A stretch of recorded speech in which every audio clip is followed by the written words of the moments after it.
this is a book review of The Lost Symbol by Dan Brown. And I surprised myself reading this book, because once I got this out of the library, as you can see, my book has to go back. My daughter said, "Oh, but Mum, I've got that in paperback." And I said, "Well, why didn't you tell me?" But then I explained to her that I'd read this in hardback, and I'm glad she's got the paperback, because I did enjoy reading it. But I said to her, the paperback would have given me a different experience, because it was more dense on the page. You were really put off because of the density and of the words on the page, and I think it would have given a different experience, and it did give a different experience, because the spacing, the pacing was much better in this larger hardback. So much so that I got through this in 2 days, which for a very thick book in this form surprised me. And I think that comes down to Dan Brown's writing style, because it suited a hardback, because it was just so flowing. It just went from one to another to another to another. It didn't, there was no sort of stop, let me reflect, let me think, let me catch up where I left off and try and suss that out. And there was nothing of that. You just flowed, and it was much better, I think, in hardback than it would have been ever in paperback, because my daughter still hasn't read it in paperback, and I think that's the reason why. I like the use that he had of pictures. It was brilliant, because it tied in so much with the story that you said, oh, that's where they're going. You wasn't left to work out completely in imagination, and that was really good. I like the use of the symbols within the book, so you knew what he was trying to work out as the main character went through the story, and I like that. But the only thing that I found was that it really did feel not like much a thriller, more like I felt I was on an educational field trip. Good experience, but not one I was expecting to read from such a book. I think he missed more the thrilling part, and was more into telling you or showing you things that you might not have known, which is still thrilling, but that's how I felt by the time I'd finished this book. And the fact also that his intellectual criminals are just as intellectual as the main character of Robert Langdon, and the main character was able to suss out things very quickly, I think too quickly, and that, I think, weakened the plot, because he really knew how to solve things, but in that, the main character never committed himself beyond anything else except for maybe his fears, and then you only end up getting a one-dimension part of the character being given. And really, truly, the main character's anti-authority stance is such a throwback to the liberal 1960s. I just thought, haven't you left that yet? Also, I must say that every time they mention Cambridge, even though they put it next to Harvard University, every time they mention Cambridge, I'm standing, I'm not saying it as part of the campus or anything, or wherever it is, because that wasn't explained. It's like it was given. But every time he mentioned Cambridge in the book, I kept saying, "Oh, you're going on a trip to Cambridge in London." Sorry, not in London, in England. I'm thinking, that's what threw me, because I was thinking Cambridge. Oh, he's going to Cambridge.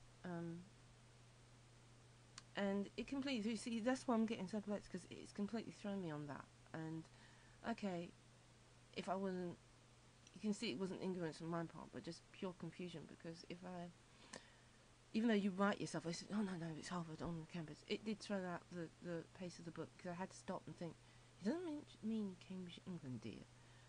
And if I hadn't known Cambridge in England, I'd have enjoyed the book more, because I had to stop thinking and write myself.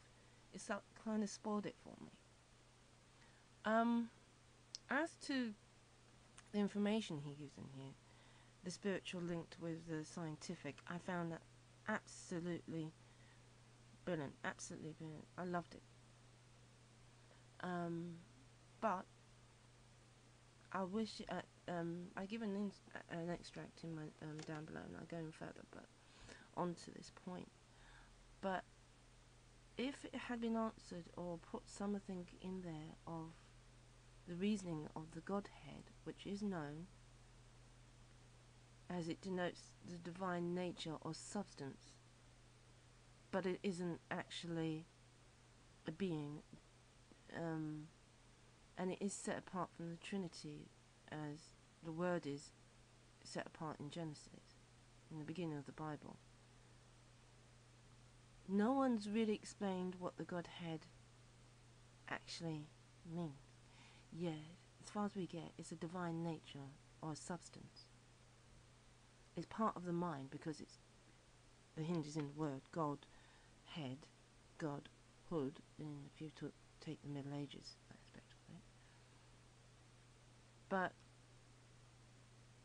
it wasn't explored in this book. If you're mentioning the lost symbol and maybe even the word of God, then I think you would have wanted to know, your curiosity would have piqued about the Godhead, because I think all three would have tied in nicely with this book. It would have tied it up very, very eloquently, and I think he missed an opportunity here in this book to cover that and to try and answer it, or put maybe something in there that might have gone further,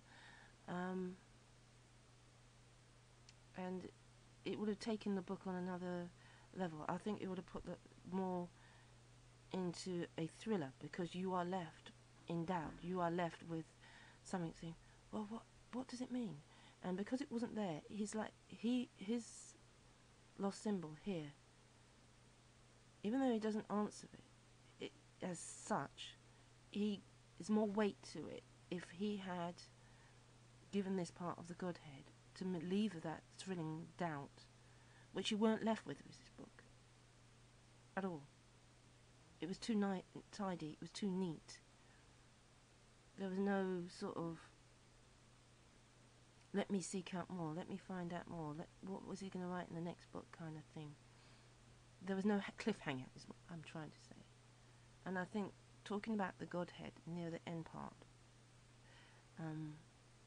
as the main character could have done, or even one of the side characters could have done, would have given a nice finish. Because the criminal in the book, which I'm not going to reveal who it is, I'm not going to spoil it for you, tattooed his head and left one little space on the top of his head. And if it had been mentioned about the Godhead in that part, which is divine nature or substance, it would have been nice, because the criminal could have left a clue or something, but there was nothing of that. And that's why I was disappointed, because I didn't want it like a Sherlock Holmes, you know, kind of cross the I's and cross the T's and dot the I's. I would have liked it if there was a cliffhanger, which would have been more modern, more contemporary, because I don't think you can get neat, tidy answers in life. There's always something to explore, and that would have been better for the book, I feel. But overall, I did enjoy it, and thank you very much. Hope to see you soon.